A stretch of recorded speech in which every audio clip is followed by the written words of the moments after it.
Deputados do Sul se reúnem na ACIC e debatem transporte ferroviário em Santa Catarina. Conta de luz no Brasil é uma das mais caras do mundo. Segundo economistas, o que mais encarece são os impostos. Em Santa Catarina, Celesc muda regras para religamentos de energia. Segunda-feira, dia de conferirmos a previsão do tempo para o restante da semana na região. Senai oferece bolsas integrais para alunos do ensino médio a partir de 2020. Trombose mata 1 milhão de pessoas por ano no mundo. Mulheres são cada vez mais afetadas. No esporte, Tigre perde para o Coritiba na capital do Paraná.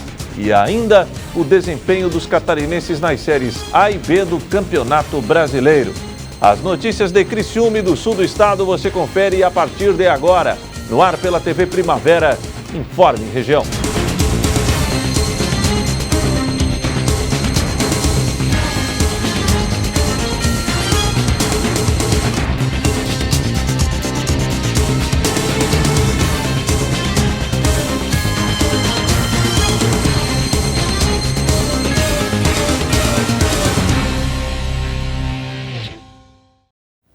Hoje, 14 de outubro de 2019, para você que sintoniza a tela da TV Primavera, uma boa noite. Uma reunião na ACIC discutiu o aperfeiçoamento do transporte ferroviário de Santa Catarina. Os deputados que representam a região na Assembleia Legislativa debateram o tema. Um encontro para discutir a expansão da malha ferroviária no sul de Santa Catarina e encaminhar ações para que o Estado catarinense avance no assunto. O auditório Jaime Zanata, na ACIC, recebeu na manhã desta segunda-feira uma reunião entre as associações empresariais do sul do Estado, bancada de deputados do sul e outras lideranças políticas e empresariais para tratar sobre o tema. As associações comerciais da região sul, capitaneadas pela SIC, a CIT, também estarão presentes a CIVA da região de Araranguá e a Associação de Braço do Norte. São os empresários que são líderes empresariais na região, que têm interesse na ampliação da malha ferroviária de Santa Catarina, de modo especial na região sul, e nós vamos debater isso agora. Ainda não tem nenhuma previsão de construção de ferrovias, está na fase de projeto, mas é nessa fase que a gente consegue fazer as mudanças que venham a ser tecnicamente sugeridas. A reunião contou com uma apresentação técnica feita pelo diretor-presidente da Ferrovia, Tereza Cristina. É uma das maiores autoridades no assunto, presidente da rede ferroviária Tereza Cristina Benoni, que vai expor a situação atual e propor as mudanças que a gente deve trabalhar através da representação política para elas acontecerem antes da construção. O diretor-presidente apresentou aos presentes os projetos do sistema ferroviário catarinense. Segundo ele, no estado, 2 projetos buscam a ampliação da malha ferroviária. A ferrovia litorânea, que ligaria Imbituba a Araquari, e a ferrovia da integração, com traçado previsto do litoral a Dionísio Cerqueira, no oeste.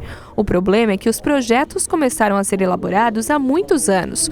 Por isso, muita coisa precisa ser revista. O objetivo dessa reunião é exatamente isso, é participar a classe política deste projeto, já que nós temos uma legislatura nova, e atualizá-los das informações. É um projeto que já tem 17 anos e ainda precisa ser concluído. Alguns trechos já estão prontos e outros precisam ser redefinidos e concluídos esses projetos. É uma ferrovia, é um sistema que, de certa forma, tem uma ferrovia que corre no litoral e outra ferrovia que vai do litoral até o oeste de Santa Catarina. Tem alguns percalços que estão sendo enfrentados no Morro dos Cavalos em função da questão indígena, mas existem soluções alternativas para isso. E dentro de uma nova realidade econômica do país, quer dizer, de desenvolvimento da região, podemos pensar também no prolongamento da ferrovia até o sul do país, até o Rio Grande do Sul. Então são soluções que precisam ser discutidas, são ideias que precisam ser levantadas e o projeto ser concluído, porque está no Ministério do Transporte, já foi gasto nesse projeto e precisa ser terminado. Para o diretor-presidente, essa discussão em conjunto é importante para que surjam dali soluções ao projeto e de forma que toda a região seja beneficiada. Esse projeto não pode ser só de uma entidade, ou de uma pessoa, ou de uma empresa, ou de um estado. Ele precisa ser de certa forma, bem discutido para que seja uma solução para todas, seja para Santa Catarina ou mesmo com um prolongamento aqui até o Rio Grande do Sul que possa fazer sentido para os dois estados. Benoni lembra que hoje a malha ferroviária catarinense não está entre as prioridades do governo federal, mas ressalta que as discussões sobre a importância desse investimento podem fazer com que o estado entre nessa lista de prioridades. A malha ferroviária é uma prioridade para o governo federal em outras regiões. Nós temos aí a Norte-Sul, nós temos a Ferronorte, nós temos a Ferrogrão, tem a Ferrovia de Integração Oeste-Leste na Bahia, a Ferrovia de Integração Centro-Oeste no Mato Grosso. Não é, talvez, o governo federal não esteja olhando para Santa Catarina, porque a prioridade deles é a exportação de grãos, né, que é o grande, hoje, o carro-chefe do Brasil nas exportações. Mas Santa Catarina tem uma peculiaridade, que é carga industrializada.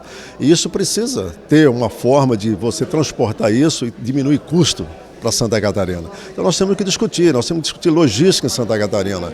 Nós precisamos discutir qual é a melhor solução para Santa Catarina, para alavancar seu desenvolvimento ou pelo menos manter aquilo que ela tem. O presidente da Assembleia Legislativa de Santa Catarina acredita que, apesar de não ser prioridade do governo federal, é importante que os projetos sejam discutidos hoje, para que estejam prontos quando houver a intenção de tirá-los do papel. A verdade é uma só, não existe obra sem projetos, né? Então os projetos estão ficando prontos e as alterações, esse é o momento das alterações. Se não é prioridade agora para o governo federal, pode vir a ser num segundo momento. E a gente está preparado na hora que tiver a prioridade, para não vir a prioridade a gente diz, então vamos fazer o projeto. Assim ele já fica pronto. A conta de luz no Brasil é uma das mais caras do mundo. Segundo economistas, o que mais encarece são os impostos. Uma das metas da Agenda 2030 é justamente mudar essa situação e oferecer energia sustentável e acessível para todo mundo. A dona Maria do Socorro sabe que a qualquer momento pode ficar no escuro. As contas de luz da casa dela estão acumuladas. Já são 6 meses sem pagar. Mas o que chama atenção são os valores. Cerca de R$4.000 cada uma. Um total de R$25.000 de débitos. Ela mora na favela de Heliópolis, na zona sul de São Paulo. E não entende como as contas ficaram tão caras. Não tem como eu gastar, porque eu não tenho TV, não sei de quantas polegadas. Eu não tenho freezer, eu não tenho som. Não é aquele som de carro, não tenho nada, só tenho um tanquinho e a máquina de lavar. Não lavo nem roupa todo dia. É só final de semana que eu tenho que lavar roupa, que eu junto de todo mundo. Você acha que ainda não dava nem pra vir esse valor aí? Não tem como não. Na era dos celulares, internet e redes sociais, ainda tem muita gente que vive sem energia elétrica. O Instituto de Energia e Meio Ambiente estima que 2 milhões de brasileiros vivem em casa sem ligação de luz.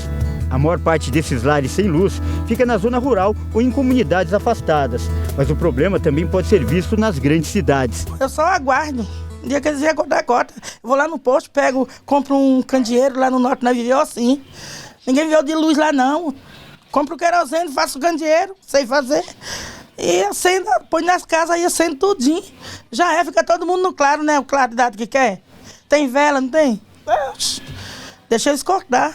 Senão vai ficar assim, as contas, o vento levou. 30% é dedicado a impostos. Que tipo de impostos? ICMS, PIS, COFINS. 20% é dedicado a subsídio a famílias de baixa renda. Tem também a taxa de outorga, que é a taxa que é paga, que as concessionárias pagam às usinas hidrelétricas. Além do que, a demora na construção das usinas hidrelétricas faz com que o preço também da energia aumente. E um dos problemas é o preço. Mesmo com uma hidrelétrica como Itaipu, o Brasil tem a 5ª tarifa mais cara do mundo. E dá para explicar. Nos últimos 20 anos, o reajuste foi mais de 50% acima da inflação. É numa hora dessa que o consumidor sente o peso dos impostos.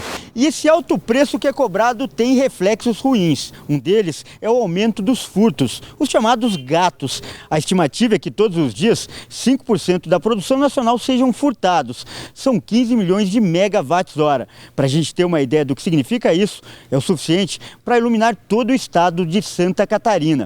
A estimativa é que os furtos causem um prejuízo superior a 8 bilhões de reais por ano. A longo prazo, o consumidor paga por isso, porque a concessionária tem um prejuízo muito grande, então ela tem que repassa ao consumidor, né? A própria tecnologia que a concessionária tem que utilizar para observar onde tem esse gato também, ela tem que repassar de uma forma ou outra ao consumidor. E em relação à qualidade, né? Que o consumidor passa a ter uma energia com qualidade ruim, com interrupções, né? Às vezes até mesmo com a queima de aparelhos de eletrodomésticos.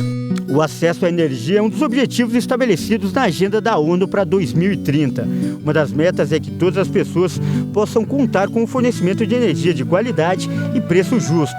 E também aumentar a participação de outras fontes de energia renováveis, aquelas que não acabam, como o vento e o sol. Segundo a Agência Internacional de Energia, o Brasil já é o país com a matriz menos poluente do mundo. Mais de 60% da energia vem das usinas hidrelétricas e daqui a uns 5 anos deverá ter 43% de energia de fontes renováveis como o vento e o sol. O potencial hídrico aqui no Sudeste praticamente ele já está esgotado. Nós não temos muito o que crescer aqui no Sudeste, mas nós temos um potencial enorme ainda na produção de energia a partir de painéis fotovoltaicos e eólicos. E quanto mais for investido nisso, nós vamos ter um ganho de escala. E quanto maior o ganho de escala, automaticamente menor o custo. Mas os especialistas afirmam que o consumidor também tem um papel importante para que essas mudanças aconteçam. Uma tendência é que as casas passem a ter sistema de geração de energia, como esse, que é solar. Já tem cidades também operando assim no Japão, que cada residência, cada consumidor gere a sua própria energia elétrica e o seu excedente ela venda na forma de créditos para a empresa distribuidora. Então, repara o seguinte, no novo modelo que está se vislumbrando com a evolução tecnológica, os consumidores, cada consumidor poderá também ser um microgerador ou para atender parte das suas necessidades ou para atender parte das necessidades do próprio sistema. Outra mudança é adotar hábitos de consumo responsável. Se cada um economizar um pouco, a conta vai ficar mais barato para todo mundo. Você pode fazer a troca daqueles aparelhos eletrodomésticos antigos para os mais novos, porque os mais novos tendem a utilizar menos energia elétrica, né? Outra coisa, não existe a necessidade de ficar tantas horas no banho. No verão, utilizar os banhos frios, não precisa de utilizar os banhos quentes. Ou seja, é consumir com sabedoria. A dona Cida faz a parte dela. Na casa dela não tem micro-ondas, as luzes ficam sempre apagadas e o banho tem que ser rápido.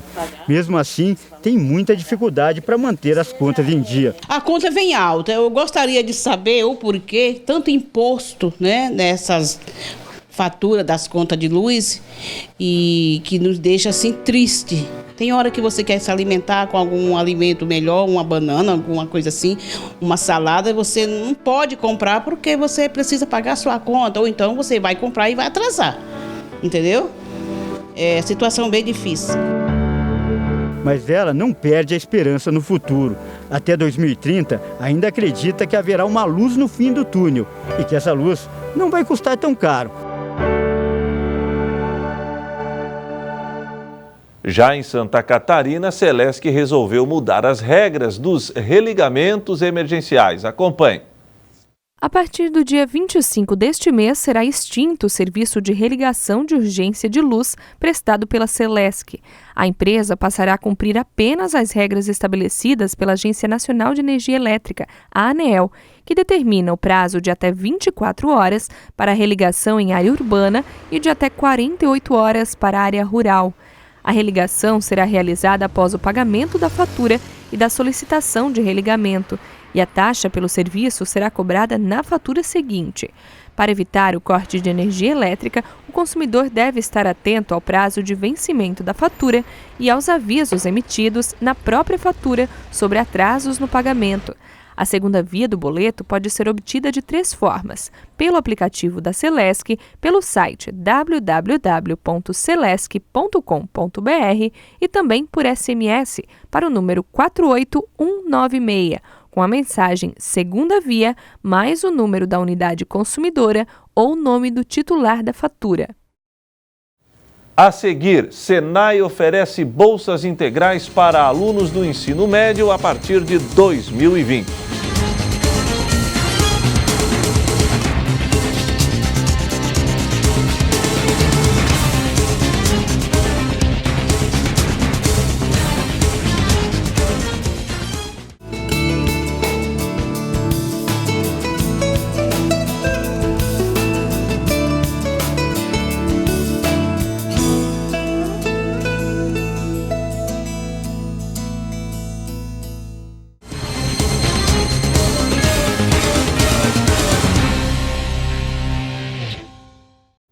A segunda-feira foi chuvosa em toda a região. Confira agora a previsão do tempo para o restante da semana no sul catarinense.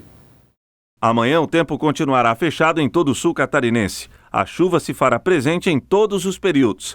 A temperatura mínima será de 10 graus e a máxima de 20. Na quarta-feira, a nebulosidade irá diminuir e a chuva marca presença em forma de pancadas isoladas. A temperatura mínima será de 13 graus e a máxima de 22. Mesmo cenário para quinta-feira. Nebulosidade variável e chuva isolada. A temperatura mínima será de 15 graus e a máxima de 21. Na sexta-feira, o tempo melhora, mas ainda teremos sinais de instabilidade na região, com a possibilidade de chuvas em forma de pancadas. A temperatura mínima será de 17 graus e a máxima de 26. O Senai oferece bolsas integrais para alunos do ensino médio a partir de 2020. A reportagem é da jornalista Débora Correia. Para quem vai se matricular no ensino médio em 2020, o SESI Senai tem uma grande oportunidade. A instituição está com as matrículas abertas e tem vagas disponíveis com descontos que podem chegar a 100%. Hoje, dentro do modelo para matrículas para 2020, o que é a novidade? A gente está trazendo um edital de bolsas, ela é focada dentro de desempenho, então são bolsas de até 100%, onde o aluno pode entrar estudando dentro do modelo, já com o ensino médio integrado pela base comum curricular, tem a parte técnica e tecnológica, que é onde entra os projetos, sejam focados em ciência, engenharia, matemática e outros processos dentro dessa área, mas também a possibilidade de, no contraturno, na parte da tarde, o aluno tem um calendário de oficinas que ele pode participar. Então, ele quer fazer, por exemplo, preparar para o vestibular, a parte esportiva, comunicação. Então, além do ensino médio, parte tecnológica e a parte de clubes, que são oficinas de contraturno, todas essas entram no pacote de desconto de bolsas para esse edital, para a entrada já de 2020. Podem se candidatar a uma bolsa de estudos estudantes que concluírem com êxito o 9º ano do ensino fundamental em 2019, seja na rede pública ou privada. As inscrições encerram nessa semana. As inscrições estão nos últimos dias, estão até dia 18 agora de outubro. O aluno tem interesse, ele entra em contato com a instituição, já deixa seu nome para vir participar. Aluno tanto da rede pública quanto particular. Então, o que a gente está analisando? Vai ter uma prova dia 26, então é importante que ele já se inscreva, já reserve seu horário para a prova do dia 26. Mas se ele está na escola pública ou particular, o que a gente olha muito é o desempenho escolar. Ou seja, tanto a avaliação que ele teve dentro da matemática ou linguagens, mas o próprio processo, a própria prova, dão também um critério de desempate. Então, ou seja, ele é filho de colaborador de indústria ou ele participou de algum processo, alguma premiação, seja prêmio de matemática, de esporte. Então, dentro desse critério de desempate, a gente avalia o desempenho não só curricular, mas também se ele teve alguma premiação ao longo da vida escolar. Com poucos dias para o fim das inscrições para as bolsas de estudo, é bom correr para garantir sua vaga no processo seletivo. O importante agora é garantir a vaga para inscrição, então a gente encerra dia 18, então a unidade fica aberta até as 10 da noite, então dá para vir. Importante faz o contato, quer agendar fazer uma visita também, conhecer o nosso espaço, aqui a gente está no nosso laboratório aberto, então é onde as nossas experiências e modelagens dentro do projeto Maker acontecem, tanto do ensino básico quanto do ensino médio e a própria parte tecnológica. Os alunos que já vão se matricular normalmente na instituição também podem se inscrever. O edital de bolsas é para todo tipo de aluno, seja da escola particular ou escola pública. Então, muitos já que vêm fazer a própria matrícula 2020 estão aproveitando o critério de bolsa e reforçando, são bolsas de até 100%. Então, é uma oportunidade e reforço. Ela integra o médio, parte tecnológica e os clubes de contraturno. Então, isso é uma oportunidade de ouro para essa gurizada que tem a chance de entrar numa escola renomada, né? Eu estou falando aqui do SESI, que hoje é uma das maiores redes particulares do Brasil, e o próprio Senai, que é a quinta maior do planeta, dentro de formação tecnológica. Então são duas gigantes instituições e estão aqui em Criciúma, né? Com projetos e possibilidades para aumentar a potencialidade do jovem dentro do mercado de trabalho. As bolsas de estudo vão valer para todo o ensino médio. Dessa forma, o aluno se matricula no primeiro ano e segue com os descontos até a formatura. O edital é único. Se surgirem novas oportunidades de bolsa, a gente vai aproveitar essa classificação desse edital. Então agora são algumas bolsas que a gente disponibiliza, mas ao longo do percurso até final do ano, surgindo novas oportunidades de bolsa ou desconto, o critério é para esse edital de bolsa. Por isso que a chamada agora é para que os alunos não percam esse edital. Ficar muito tempo sentado não aumenta apenas a gordura, especialmente da cintura. Um dos maiores vilões da saúde quando forma coágulos de sangue em nossas artérias é a trombose, que mata todo ano 1 milhão de pessoas no mundo. A Sabrina teve trombose há 6 anos. Aconteceu 20 dias depois que o filho dela, o Miguel, nasceu. Ela descobriu que tem um problema de coagulação do sangue, que foi agravado durante a gravidez. Meu corpo não consegue impedir formação de trombo durante a gravidez. Inclusive, o meu médico me avisou que se caso eu queira engravidar de novo, eu tenho que tomar uma injeção de coagulante por dia até o fim da gravidez, por conta dessa deformidade. As chances de uma mulher ter trombose aumentam durante a gravidez. No período de pós-parto, esse risco é 15 vezes maior. Porque você tem o aumento da barriga e a cirurgia da cesárea para o bebê nascer. Esses dois componentes juntos, eles aumentam bastante o risco dela ter uma trombose. A trombose é a terceira doença cardiovascular mais comum. Só fica atrás do infarto e do AVC. 1 a cada 4 mortes no mundo está relacionada à trombose. E são as mulheres as mais afetadas. Isso por causa dos fatores de risco, como a gestação e o uso de anticoncepcional. A Mel começou a tomar remédio aos 12 anos. Depois de um exame de rotina, descobriu que estava com chances altas de ter trombose. Eu tomava anticoncepcional desde os meus 12 anos, né? Os hormônios que todo mundo fala, exatamente por causa do ovário policístico, que era muito difundido e todos os profissionais passavam naquela época anticoncepcionais exatamente para isso, por causa do ovário micropolicístico. Passei quase cerca de 20 anos tomando esse anticoncepcional. E isso, mesmo passando em outros ginecologistas, mudando de médico e afins, eu nunca consegui ver que eu tinha um problema que poderia me causar uma trombose. O anticoncepcional, ele basicamente é um hormônio que está sendo dado para a mulher para alterar o ciclo menstrual dela, né? Para evitar uma gravidez. Então, o hormônio em si, ele já é um fator de desenvolvimento de trombose porque ele altera os componentes do sangue. Geralmente, a doença aparece depois de uma cirurgia, um corte ou a falta de movimento, como trabalhar muito tempo em frente a um computador ou fazer uma viagem longa de avião, aquelas de 15 horas para a Europa ou para os Estados Unidos. O que acontece dentro do avião? Dentro da cabine do avião, e que muita gente não sabe, é que a umidade relativa do ar dentro da cabine é de 10%. É muito seco. Então, você desidrata muito facilmente durante o voo, né? Então, você está combinando posição sentada durante um longo período, né, uma imobilidade muito longa, com o anticoncepcional que a menina eventualmente está tomando e com a desidratação por conta da própria cabine do avião durante 10, 12 horas. Então, esses 3 componentes, eles acabam alterando o sangue e aumentando a probabilidade de alguém que tem alguma predisposição já de desenvolver o quadro de trombose. Não é todo mundo, né? Porque senão ninguém voaria. Existem várias formas de trombose. A mais comum é a venosa profunda, que costuma atingir as pernas.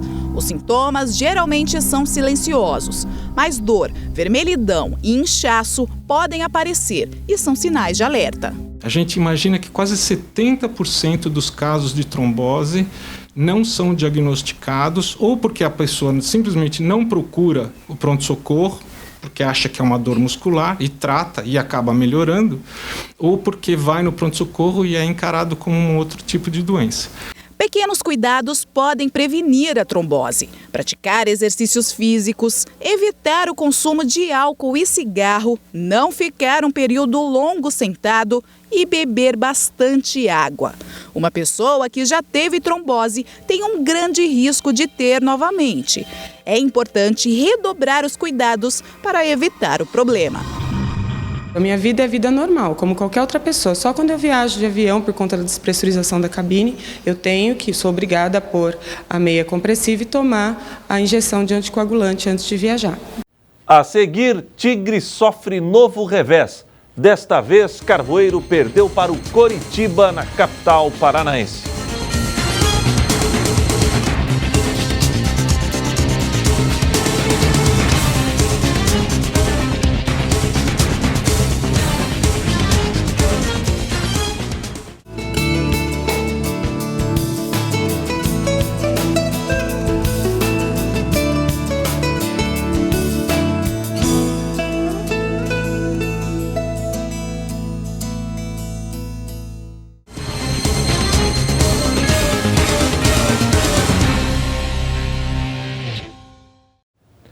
Agora o esporte.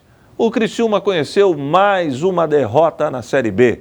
Em Curitiba, o Tigre não foi competente para, pelo menos, garantir o empate. O Criciúma tentou primeiro nesta cobrança de falta de Daniel Costa. Mais uma vez o Tigre. Troca de passes entre Léo Gamalho e Vinícius, que mandou de fora da área. Muralha fez a defesa. O Coxa respondeu. Rafinha rolou para Thiago Lopes, que bateu cruzado. A bola foi para fora. O tricolor até estava bem no jogo. Wesley desceu pela esquerda, cortou para o meio e chutou cruzado. Muralha fez mais uma grande defesa. Mais uma descida perigosa para o Tigre. Vinícius em velocidade entrou na área e soltou a bomba. A bola subiu demais. O Coritiba tentava e também assustava. Nesta pancada de fora da área, a bola bateu na trave. No segundo tempo, Sabino mandou de cabeça e Luiz fez grande defesa. Mais uma vez o time paranaense. Rafinha de longe mandou uma bola venenosa. O Coxa apertou o nó da gravata. Rodrigão entrou na área e soltou o canudo. A bola se perdeu pela linha de fundo. Mais uma vez Rodrigão, desta vez de cabeça. A bola tirou tinta do poste criciumense. Mas aos 33 minutos não teve jeito. Robson escorou um cruzamento da direita e fuzilou o goleiro Luiz. Coritiba 1-0.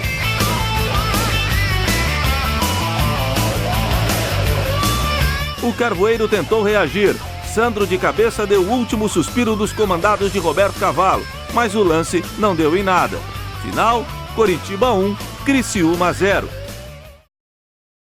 Ainda no esporte, vamos conferir o desempenho dos demais clubes do estado nas séries A e B do Campeonato Nacional. O Figueirense recebeu a visita do América Mineiro e o Coelho pulou na frente. João Vitor mandou para as redes, América 1-0. Breno empatou para o Figueira 1-1. Breno queria mais e fez o gol da virada catarinense. Final, Figueirense 2, América Mineiro 1. Na Série B, o Bragantino continua na liderança com 57 pontos. O Sport Recife tem 49 e é o segundo. O Atlético Goianiense com 47 está em terceiro. O Coritiba com 43 fecha o G4 na quarta posição. O quinto colocado é o América Mineiro, que soma 41 pontos e 11 vitórias.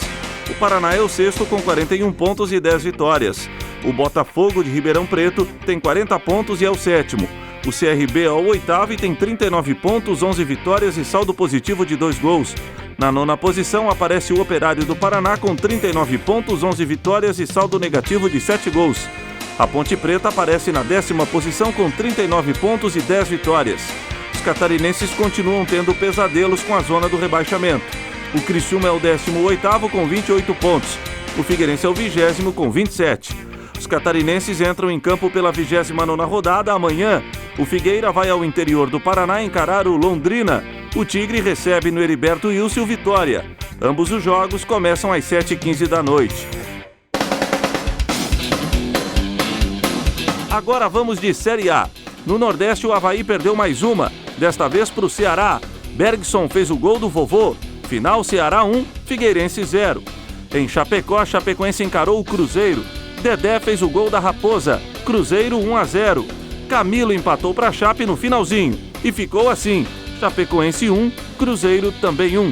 Na Série A, o Flamengo é o líder com 58 pontos. O Palmeiras com 50 é o segundo.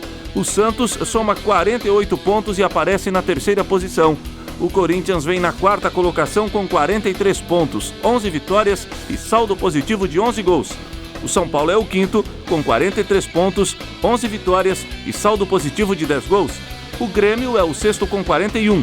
O Inter, com 39, é o sétimo. O Bahia tem 38 e é o oitavo. O Goiás tem 36 e é o nono. Com 35 pontos na 10ª posição figura o Atlético Paranaense. Os catarinenses ocupam as duas últimas posições. O Avaí é o 19º com 17 pontos e a Chapecoense a 20ª colocada com 16. Para os catarinas, começa na quarta próxima rodada. A Chapecoense joga em São Paulo contra o Palmeiras. Na quinta-feira, o Avaí em casa recebe a visita do Internacional. E o Informe Região desta segunda-feira fica por aqui.